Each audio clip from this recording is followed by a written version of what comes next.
Assalamu alaikum students. Lecture number 14, Chemical Process Principles 2, can 2111 का आज हमारा ये ऑनलाइन लेक्चर है. The lecture notes and this lecture video is available on YouTube, LMS and ocw.kfueit.edu.pk. आज के lecture में हम मजीद कुछ प्रॉब्लम्स सॉल्व करेंगे. Problem number 21, a liquid stream containing 60 mole percent ethane and 40% normal butane is to be heated from 150 kelvins to 200 kelvin at a pressure of 1 megapascal.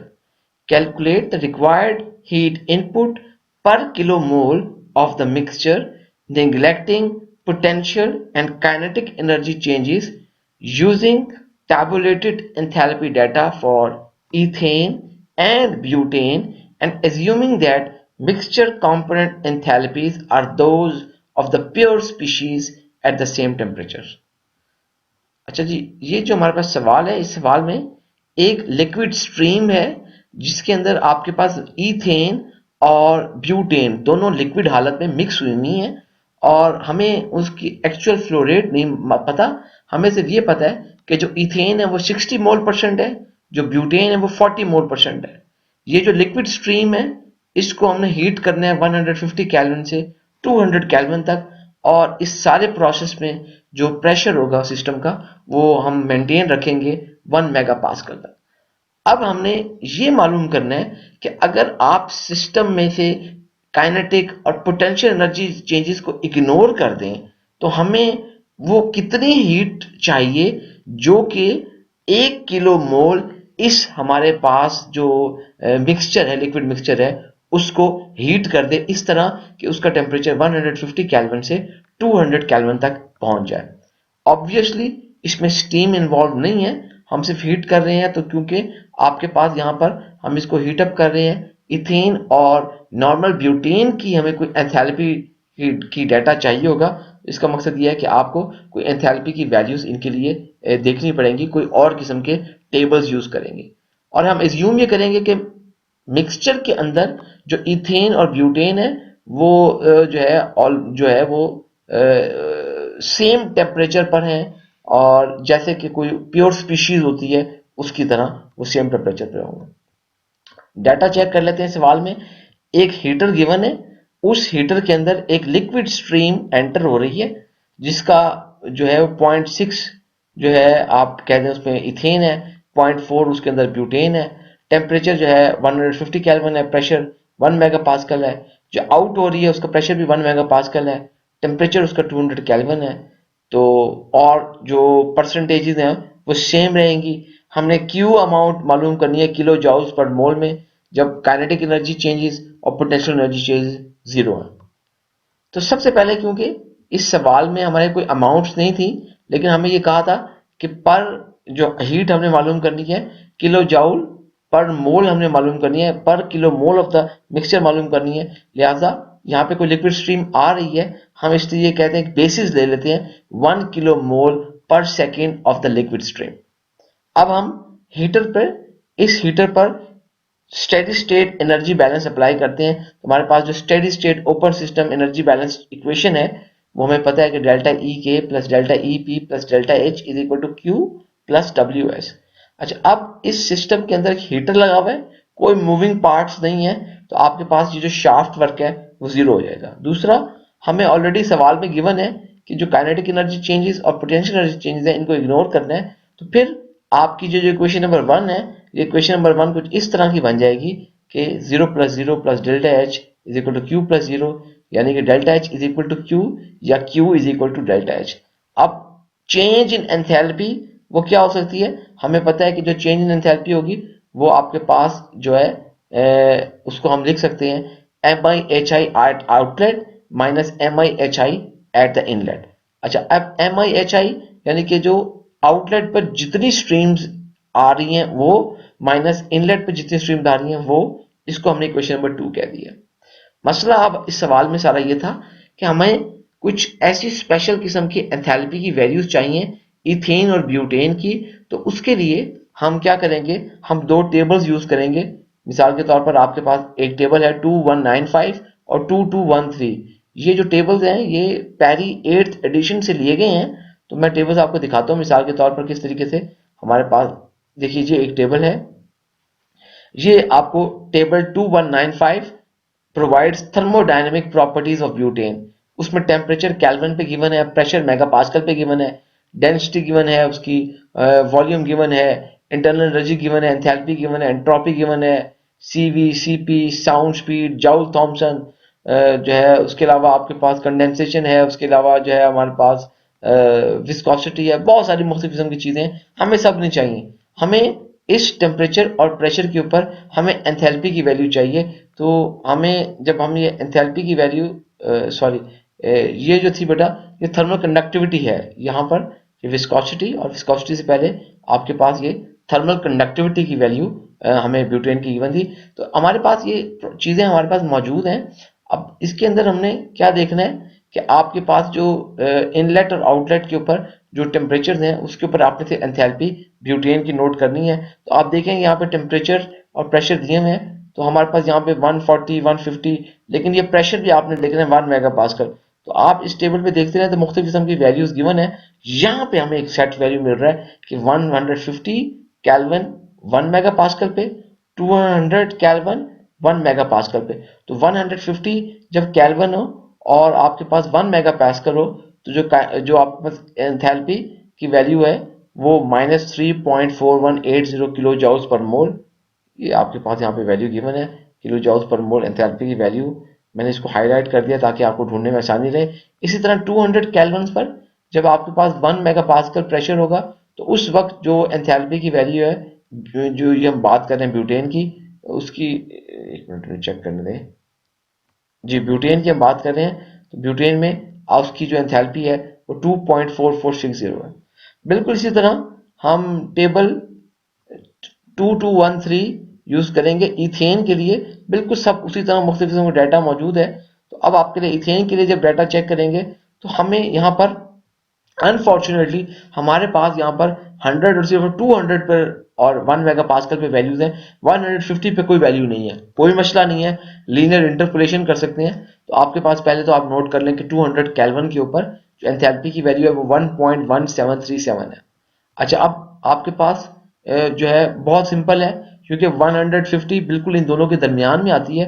तो आप क्या करेंगे कि आप जस्ट जो है, अगर आपने इसकी मीडियन लेनी है तो इन दोनों के आप दरमियान की उसकी वैल्यू ले लेंगे लीनियर इंटरपोलेशन करके। बहुत सिंपल है, आप उसको ले सकते हैं। यानी कि मिसाल के तौर पर 100 में से 200 किया, 100 आपके पास डिफरेंस है, इन दोनों का डिफरेंस निकाल लें, यानी कि -5.8856 प्लस 1.1737 जो डिफरेंस आएगा, उस डिफरेंस को आप 100 पे डिवाइड कर दें और उसके बाद उसको जो है आप मिसाल के तौर पर उस डिफरेंस का हाफ ले लें। तो वो आपके पास उसकी वो जो है हम वैल्यू को इजीली हम कैलकुलेट कर सकते हैं। तो इस तरह मैंने इन टेबल से ये वैल्यू नोट कर ली है। ब्यूटेन के लिए एट 150 केल्विन और 1 मेगापास्कल पर एंथैल्पी की वैल्यू ये है, 200 केल्विन पर 1 मेगापास्कल पर एंथैल्पी की वैल्यू ये है।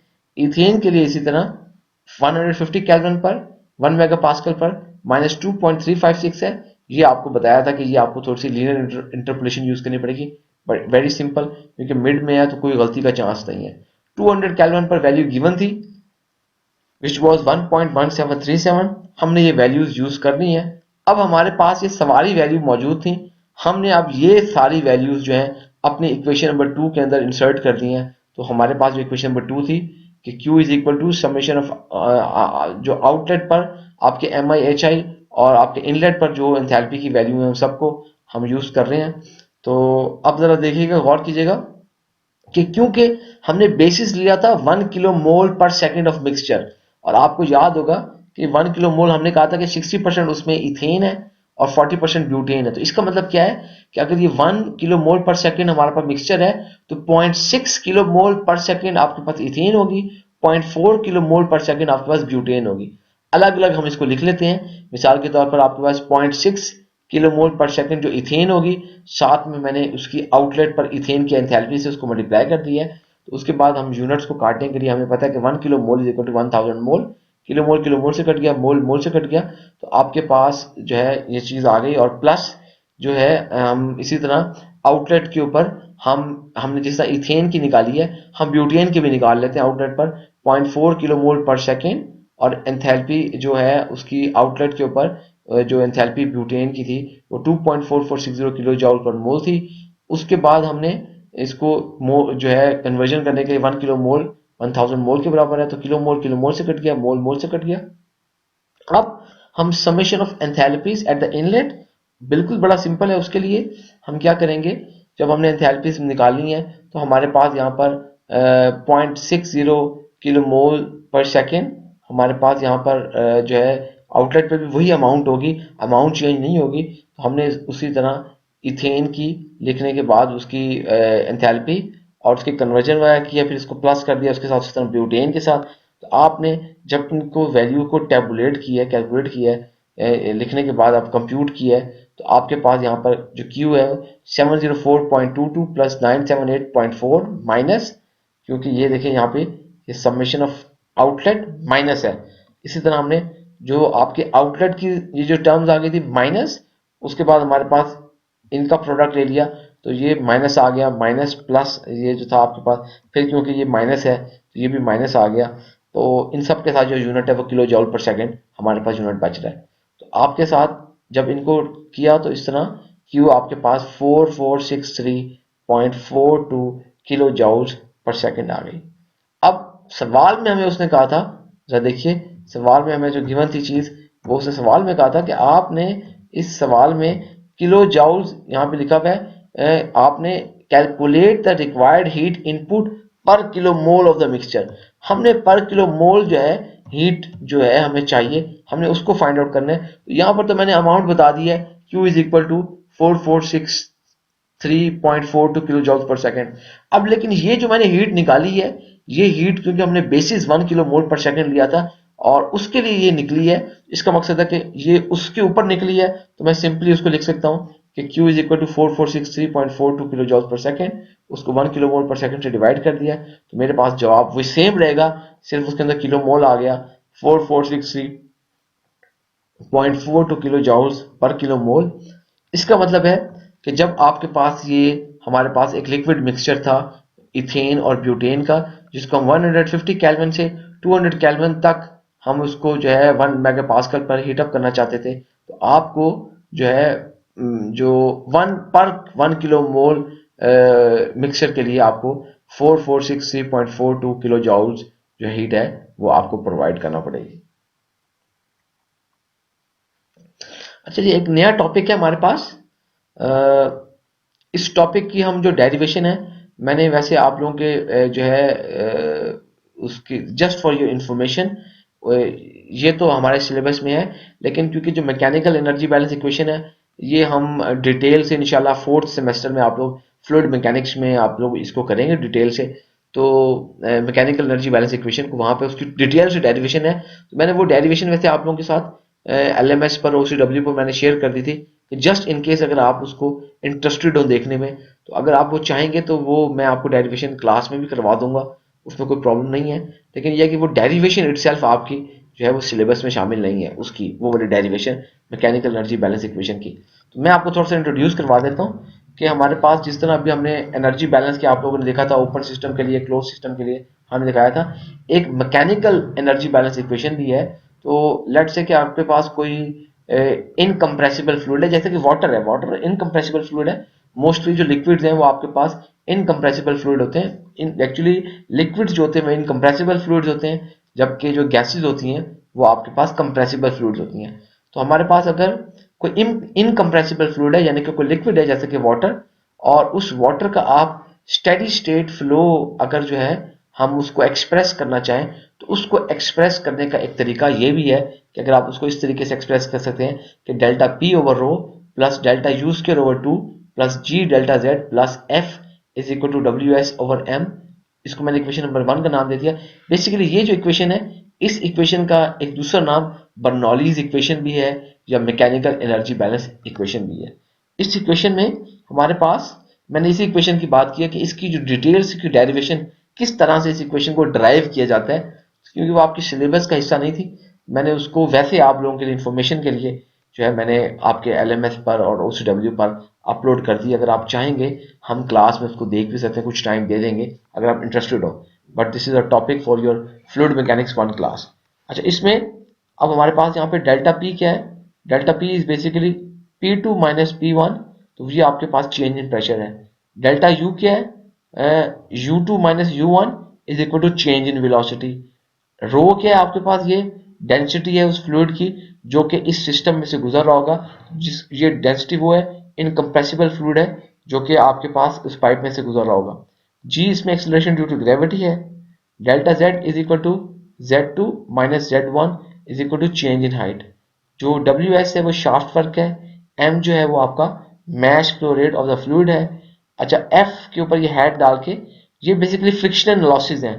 तो फ्रिक्शन लॉसेस को आप इस तरह भी लिख सकते हैं कि जो आपके पास delta U minus Q over M, क्योंकि अगर इसको इस तरह देखिए कि फ्रिक्शन लॉसेस डिपेंड कर रहे हैं आपके पास, क्योंकि जब आपकी एनर्जी लॉस हो रही है तो बेसिकली इंटरनल एनर्जी में से कोई चीज लॉस हो रही होगी, फ्रिक्शन। तो डेल्टा यू में से अब आपके पास अगर सिस्टम में कोई हीट दी गई थी और उसके साथ क्योंकि वो जो फ्रिक्शन लॉसेस हैं they are in the form of heat, और वो डिपेंड कर रही होंगी कितना आपका मैश फ्लो रेट जा रहा है, तो इस वजह से हमने इसको डेल्टा यू माइनस क्यू और एम, इसको हमने फ्रिक्शन लॉसेस से हमने रिप्रेजेंट कर दिया। फॉर एग्जाम्पल हम किसी ऐसे सिस्टम की बात कर रहे हैं कि ऐसा प्रोसेस सिस्टम है कि जिसके अंदर कोई फ्रिक्शन लॉसेस नहीं है, या कोई सिस्टम ऐसा है कि फ्रिक्शन लेस है, तो ऐसे सिस्टम में एफ आपके पास जीरो होगा। इसी तरह कोई हमारा ऐसा सिस्टम है कि जिसके अंदर कोई शाफ्ट वर्क ना हो, तो उसके अंदर WS जीरो होगा। तो ऐसी कंडीशन में यानी कि ऐसा सिस्टम हो जिसमें कोई फ्रिक्शन लॉसेस ना हो, जिसमें शाफ्ट वर्क ना हो, तो आपके पास फिर ये जो इक्वेशन नंबर 1 है, ये इक्वेशन नंबर मजीद सिंप्लीफाई होके इक्वेशन ऐसे बन जाएगी delta P over rho plus delta U square over 2 plus G delta Z is equal to 0। इस इक्वेशन नंबर 2 को आप कह सकते हैं कि ये सिंपल, कोई हमारे पास सिंपल ये मैकेनिकल एनर्जी बैलेंस इक्वेशन है, या इसका एक दूसरा नाम जो है बर्नौलीज इक्वेशन है। लेकिन याद रखिएगा कि ये भी बर्नौली इक्वेशन है और आपके पास ये वाली भी बर्नौलीज इक्वेशन है, सिर्फ कंडीशन मुख्तलिफ है कि इस इक्वेशन के ऊपर हमने दो कंडीशन लगाई हैं कि सिस्टम में कोई शाफ्ट वर्क नहीं है और सिस्टम में फ्रिक्शन लॉसेस नहीं है, जबकि इसके अंदर हर चीज को आपने एड अप किया गया। तो ये हमारे पास जो है मैकेनिकल एनर्जी बैलेंस इक्वेशन है। तो इस किस्म की इक्वेशन को हम यूज करके, तो क्योंकि बेसिकली एनर्जी है तो law of conservation of energy के तहत ये एनर्जी इक्वेशन ड्राइव की गई थी। तो आप इसकी तरह भी प्रोसेस के अंदर, खास तौर पे जब आपके पास कोई लिक्विड पंप के केस में आप बहुत ज्यादा बर्नौलीज इक्वेशन या मैकेनिकल एनर्जी बैलेंस इक्वेशन करते हैं, पंपिंग हो रही हो, आपने लिक्विड है या गैसेज है उनको एक हाइट से दूसरी हाइट तक यानी कि लोअर एलिवेशन से अपर हाई एलिवेशन तक आप उसको पहुंचाना चाहते हैं, तो आप उसके लिए ये इक्वेशन यूज करते हैं। एक प्रॉब्लम देखते हैं जी, problem number 23। Water is flowing through the system from point 1 to point 2 as shown below at a rate of 20 liters per minute.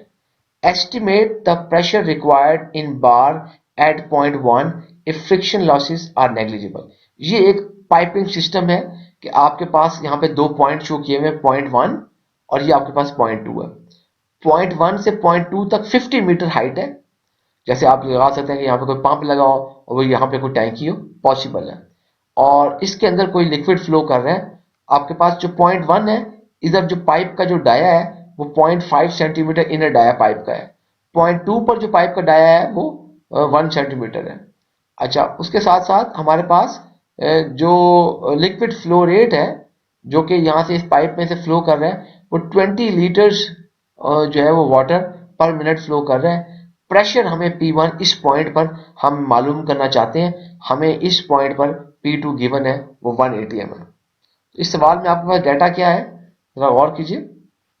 चीजें ऑलरेडी वो सेम है, सिर्फ एक में के वाटर सिस्टम में फ्लो कर रहा है और वाटर इस तरीके से, यानी कि क्योंकि एरो नहीं था तो यहां से इस डायरेक्शन में वाटर फ्लो कर रहा है, जैसे ये एरो लगाया हुआ है। तो वॉल्यूमेट्रिक जो फ्लो रेट है वो 20 लीटर्स पर मिनट है, और 20 लीटर्स पर मिनट का मतलब है कि इस पॉइंट पर भी 20 लीटर्स पर मिनट होगा, इस पॉइंट पर भी 20 लीटर्स पर मिनट होगा। तो इससे जो है आपके पास यहाँ पर वो सेम होगा। जो फ्रिक्शन लॉसेज हैं वो नेग्लिजिबल है, गिवन है तो इसको सवाल को करते हैं हम। हमें पता है कि जो बर्नौलीज इक्वेशन होती है, और ख़ास तौर पर ऐसे सिस्टम के लिए कि जिसमें फ्रिक्शन लॉसेस है वो ना हो, और ऐसे सिस्टम जिसमें कोई शाफ्ट वर्क ना हो, तो ऐसे सिस्टम के लिए हमें बर्नौलीज इक्वेशन पता है। वो बर्नौलीज इक्वेशन ऐसे होती है कि delta P over rho plus delta U square over 2 plus G delta Z is equal to 0। याद रखने वाली बात है, लिखा हुआ नहीं है यहाँ पर, लेकिन ये याद रखना है आपने कि ये जो बर्नौलीज इक्वेशन है, ये उसके लिए कंडीशन दो है कि ये वो वाली इक्वेशन है इस वक्त, उसकी वो वाली फॉर्म है कि जब आपके पास फ्रिक्शन लॉसेस नेग्लिजिबल है या जीरो है, और या आपके पास जब साथ में उसके हमने जो फ्रिक्शन लॉसेस के अलावा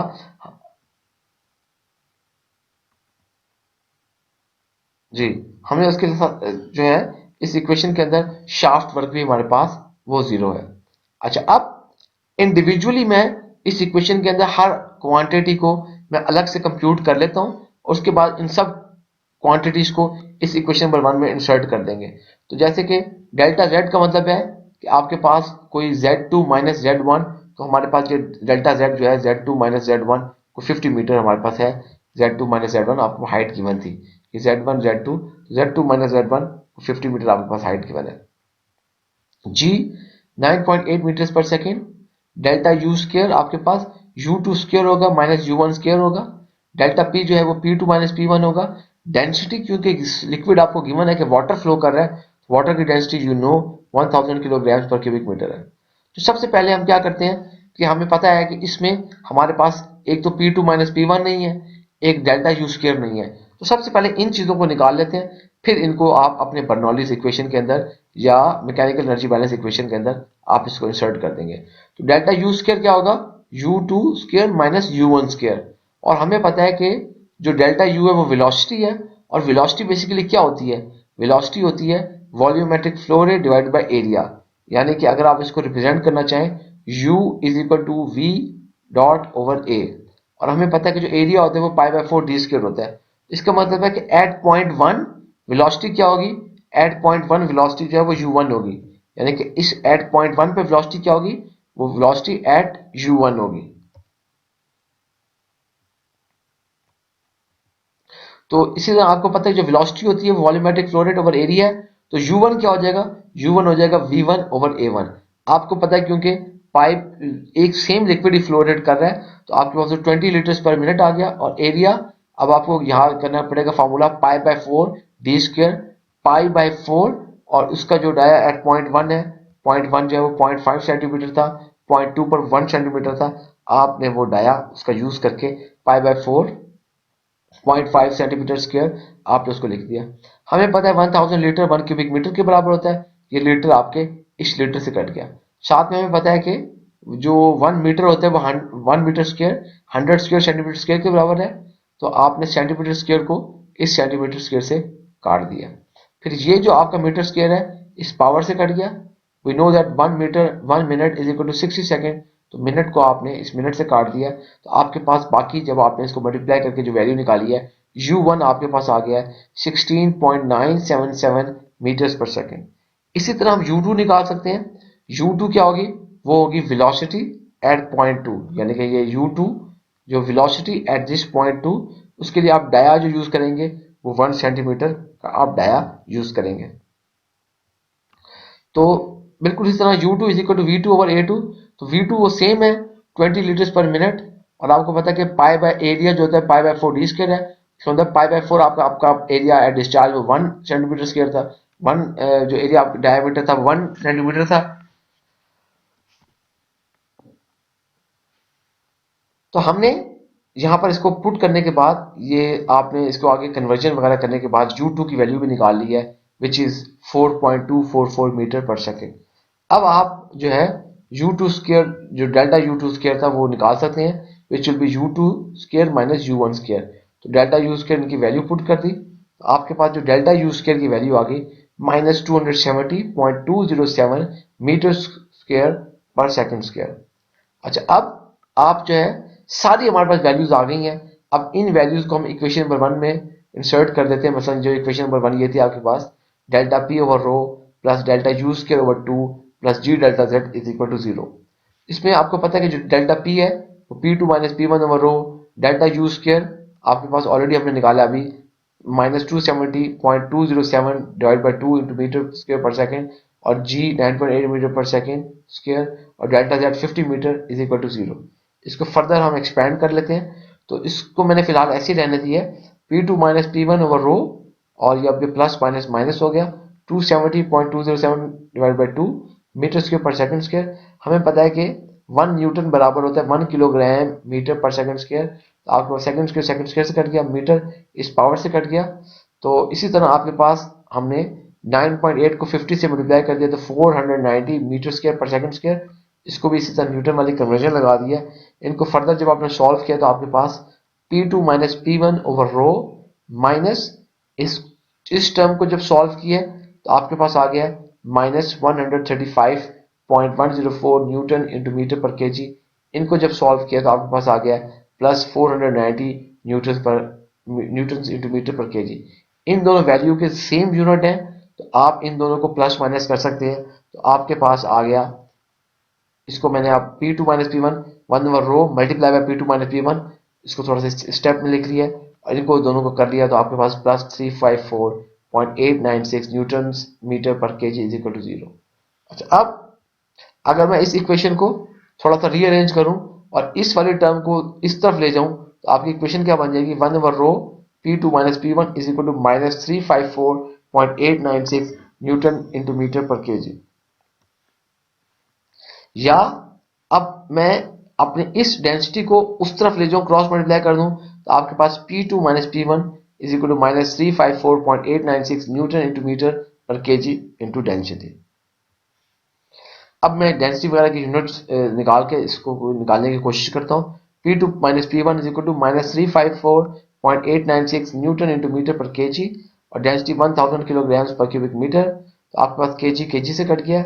और हमें एक चीज पता है कि जो 1.01325 इंटू 10⁵ न्यूटन पर मीटर स्क्वायर वो 1 एटीएम के बराबर होता है। या इसको अगर ऐसा भी लिख सकते हैं कि 101,325, फिर ये नहीं लगाएंगे, newton over metre square is equal to 1 ATM, तो न्यूटन से कट गया।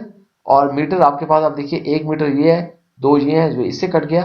तो आपके पास जब आपने इन सारी चीजों को हल किया तो आपके पास P2 माइनस पी वन जो आया वो आ गया -3.5026 एटमोसफेयर।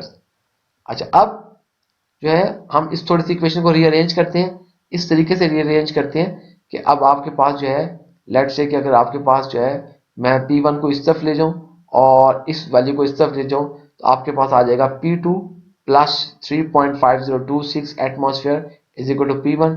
थोड़ा सा और रीअरेंज किया तो आपने P1 is equal to P2 plus 3.5026 atmosphere. P2 की वैल्यू मैंने इंसर्ट कर दी, आपको पता है वो 1 एटीएम थी, प्लस 3.5026 एटमोसफेयर। तो इसको जब जमा किया तो आपके पास 4.5026 एटमोसफेयर, लेकिन जवाब में उसने हमें कहा था कि आपने बार में जवाब देना है। ये देखिए कि आपके पास जो प्रेशर था वो हमें